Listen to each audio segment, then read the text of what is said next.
Welcome to another edition of Give Us Back Our Country. We want to empower you, the people, between elections with the tools of direct democracy. That is where you can have a direct say in public policy in a way that you currently can't. Why are we signing a blank cheque every 3 or 4 years to the politicians who are so out of step with the expectations of the people? And again, we're joined by some special guests today, David. You're so right, Jai. And we have today Pauline Hanson, the celebrated and courageous politician. Welcome, Pauline. Thank you, David. And Peter Manuel, whose flag Australia is in the forefront of defending the rights of farmers to maintain Australia as the food bowl of the world. Thank you very much, David. Thank you.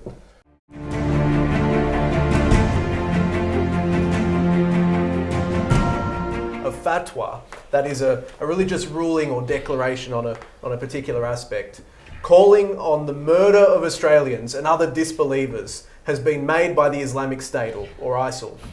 How is it that Australian residents and citizens are supporters of this terrorist group? The fault for this lies surely in the gross negligence of some Australian politicians in opening up the country to people who would never assimilate. Apart from dealing with the present criminal activity with firmness, what we must ensure is that this is never repeated. The Fatwa declared, if you are not able to find an IED or a bullet, then single out a disbelieving American, Frenchman, or any of their allies, smash his head with a rock, or slaughter him with a knife, or run him over with your car, or throw him down from a high place, or choke him or poison him. If you're unable to do so, then burn his home, car or business, or destroy his crops.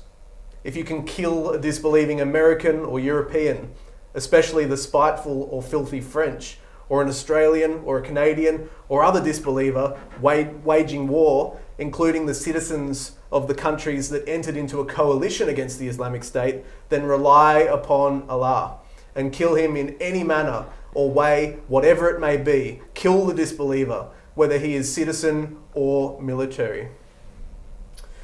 In the meantime, the respected crime author and former New South Wales Police Detective Sergeant Tim Priest says we now face a national emergency.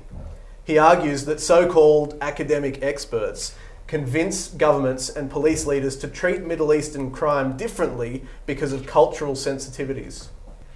He says that if police leadership had enforced the rule of law ruthlessly and consistently, radical enclaves of jihadists would not have developed. And can anyone argue with him when he says that the rule of law is for everyone? It has to be applied equally to all sections of the community. We need, he argues, to learn valuable lessons out of the debacle that is unfolding before our very eyes. One is that multicultural policing is a myth and is extremely dangerous in the long term. He also blames the Rudd and Gillard governments who lost control of the borders. He says that incompetence is unparalleled in our history. He warns there are sections of the Islamic community that have no intention of adopting our way of life. They make it difficult for the vast majority of peaceful, hard-working Muslims to integrate into our society. They are victims too. I hope we have seen the last of multicultural policing, because it wasn't policing at all, he writes. It was apologists and social workers dressed as police officers pretending that they were making a difference. A strong warning from the respected authority on crime, prevention and detection. David? Yes, we're in a terrible position, and it is the result, I think, dating back to the Fraser years, of the mismanagement of our immigration system. And I think that immigrants should be welcomed into this country, but that they should be brought in on the very clear condition and understanding that they will contribute to this country and that they will accept our fundamental laws and values. And that if they wish to have something else, then they should not come to Australia. And that should have been made clear. The Fraser government failed in that regard, as did the Keating government. The Rudd and Gillard governments lost control of the borders, and a vast number of people came in who all indications are many were not genuine refugees, they were economic migrants, and they were also, many of them, welfare migrants. They were interested in the welfare system that this country offers.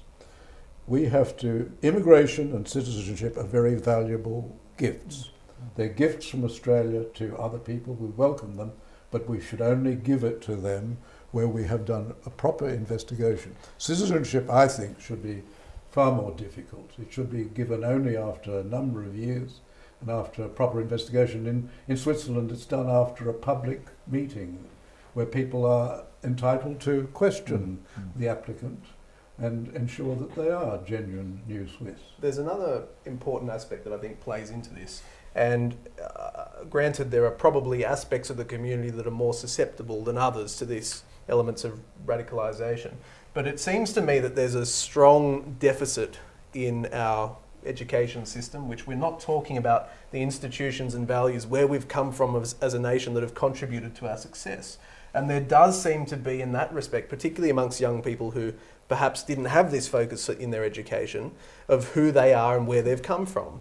And so it leaves this void or vacuum which people are then susceptible to having filled through other ways. And perhaps some of these homegrown radicalised elements have that void and that deficit. Do you want my 2 cents worth? Absolutely. We do indeed.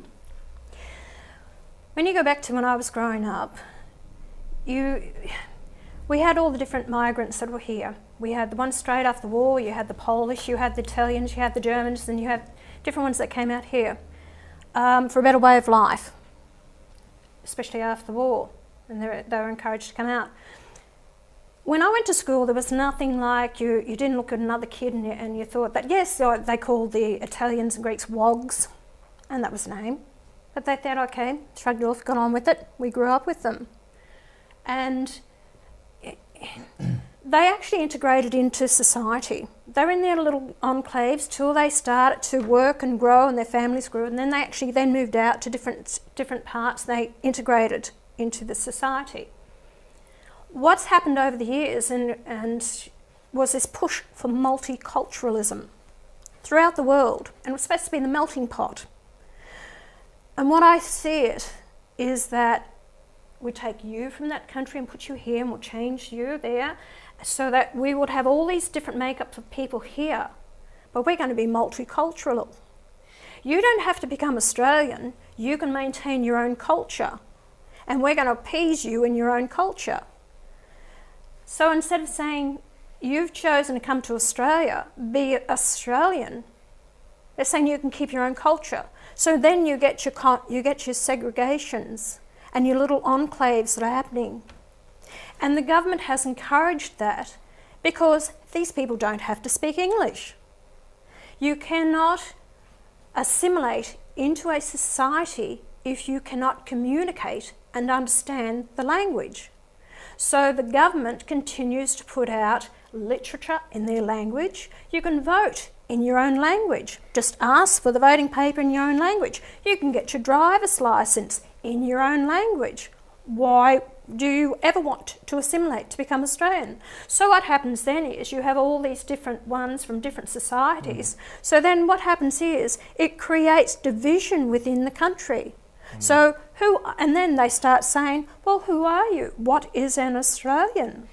So where's the loyalty lies? Where's their loyalty when they come to vote on issues concerning Australia's future, which unless you've taken a citizenship and given your whole life and who you are as an Australian, you shouldn't have the right to vote in this country either.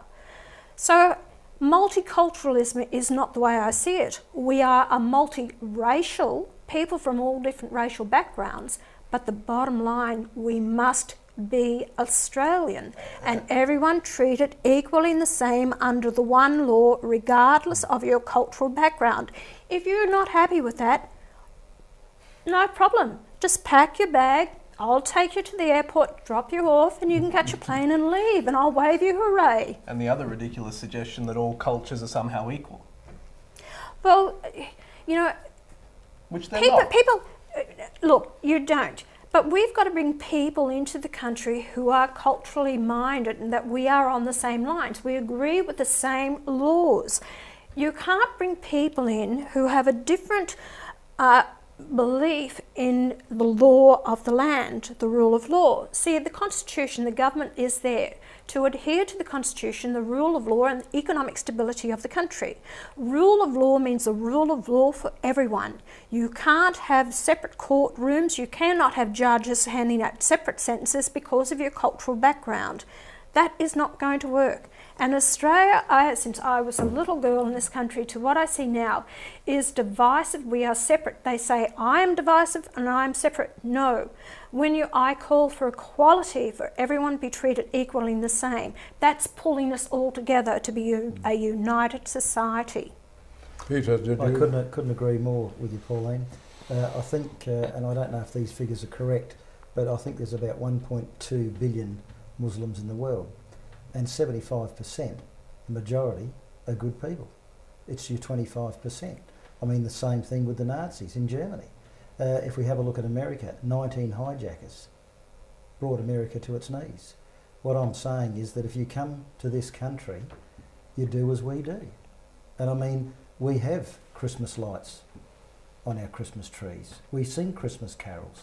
And if you want to come into this country, do as we do. If I go into another country, I would do as they would do. But I think we've got to be very, very careful with this, and it's very, very worrying when you see this beheading and all this. I just can't believe that we're going through this. I would never, ever thought that we'd see this in Australia. We developed in this country one of the most sophisticated and advanced democracies in the world. And we did it on the basis of the rule of law and very sound and democratic institutions. Other countries which have inferior political systems, their former citizens have come to Australia, they've fled to Australia because they wanted the freedom That's we right. have in this country. Certainly keep your cuisine, keep your religion, definitely, do all of those things you want to. You can't practice polygamy because we don't believe in that. We believe in the equality of women. We're one of the first countries to give votes to women. But the fundamentals have to be in common, and this is a superior democracy. And to suggest in any way countries with inferior political systems are ones which we should emulate and they should bring those laws and traditions here is completely erroneous. But David, we're talking about Muslims here. Look, I challenge any Islamic country to allow Christians to go over and set up their churches and take their Bibles in and have their laws and their way of life. They don't allow it. And I think our politicians are so weak. But I think what is happening is that politicians around the world are in fear of speaking out against the Muslims because of the repercussions that may happen to them. Fear is the factor now for strong leadership to deal with this. And people allow them. You say polygamy is not allowed. Yes, it's not allowed, but it's happening. It's happening in these Muslim communities where it is happening. Yes. So they're actually having 4 wives or whatever, and then what they do then is they end up on the welfare system with all their children. We're paying for it. One law for everyone. The other thing which this plays into is really a cultural practice more than a religious element, which is really playing also into the public security aspects, and Fred Nile in the New South Wales Parliament recently introduced a bill to this effect, David. That's right, that is it's a law to make Get rid of the burqa. Illegal, not only for women, but for men too, to hide their faces in public, because as you know, the jihadists also cover their faces, and so it's not restricted to women, it's to all people. We must all show our faces in public under his bill, and he's being attacked over this. Do you know what, David? A lot of people believe it's religion. It's got nothing to do with religion of wearing the full burqa, so it's got nothing to do with religion. The garment predates Islam itself.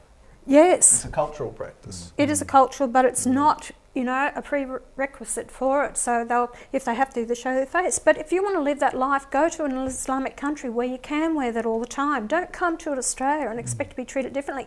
And especially where you can get your driver's licence wearing a burqa. Hey, hang on.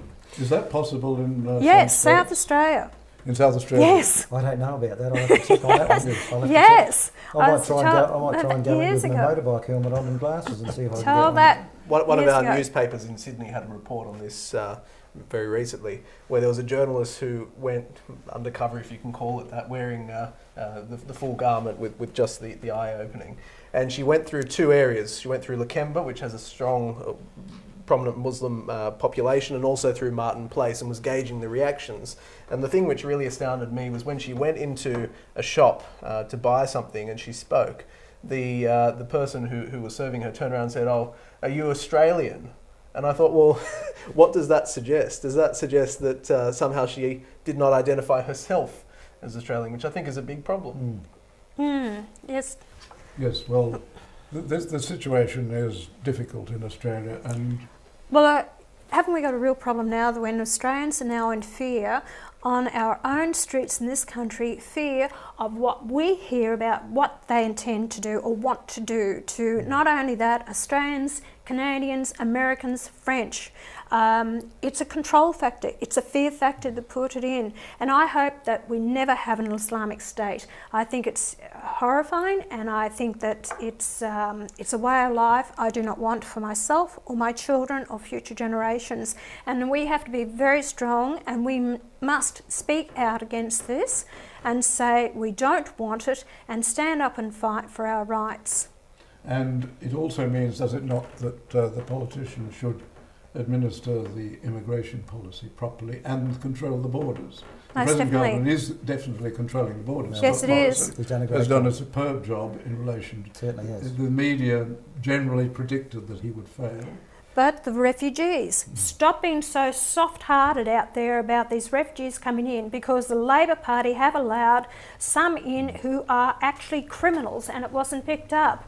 Now, we have to be very vigilant, very strong, and stopping a lot of these people coming to the country.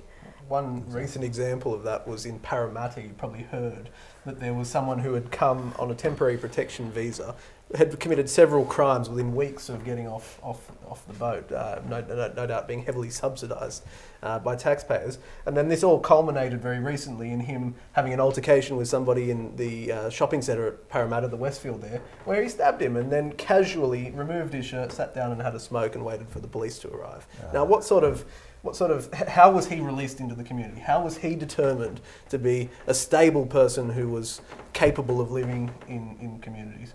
Yeah. That sort of stuff's got to be stopped. It has to be. These are not difficult issues. They're difficult in one respect, that the policies that we're seeing coming from the political class are out of step with the expectations of the people. But there is a common sense solution to this, and we want you to put your voice to these issues. We encourage you to join the debate. Join the debate on Twitter using the hashtag Gubboc, G-U-B-O-C, and also contact us directly using our Twitter handles. Pauline is on Twitter. Her details will be below. Jai Martinkovits and at Prof. David Flint. Have your say. Until next time, this is Give Us Back Our Country. I'm Jai Martinkovits.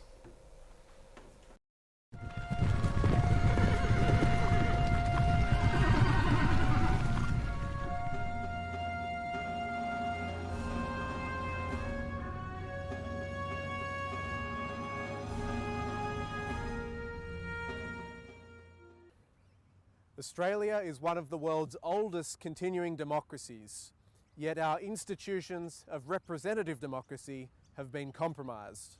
They've been compromised by the power brokers, the faceless men in the major political parties. Many of our politicians today seem to be lacking the basic common sense, good judgment and decency of the average Australian. The agenda they're applying with the inner city elites would just not pass the pub test. Yeah, obviously everyone's got their vote and they have their little bit of a say, but in the end of the day, the politicians do what they want, not really what we want. I'm basically held accountable in my position. However, the politicians are not held accountable between elections. So they might come out and say one thing at the start of their campaign, and then as they become elected, they do the completely opposite. Yeah, they're not thinking in the people, they think of themselves and the pocket. I don't think much of them, to be honest. I think they just say what people really want them to hear. It's unfair. Yeah, when the politicians say something, I don't always believe it. I think they do no justice to our vote. We vote for them, we honestly believe what they're going to say. If they don't fulfil it, then we hopefully get rid of them next time. If they should make a promise, they should keep it. I guess it's not very fair on the people who they make the promises to, I guess.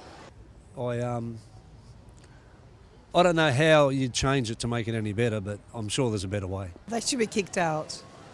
Increasingly, Australians are demanding that our politicians be truly accountable, not just every 3 or 4 years in blank cheque elections. Truly accountable, as nurses, doctors and journalists are. Accountable on every day of every week, of every month and of every year, just as you are.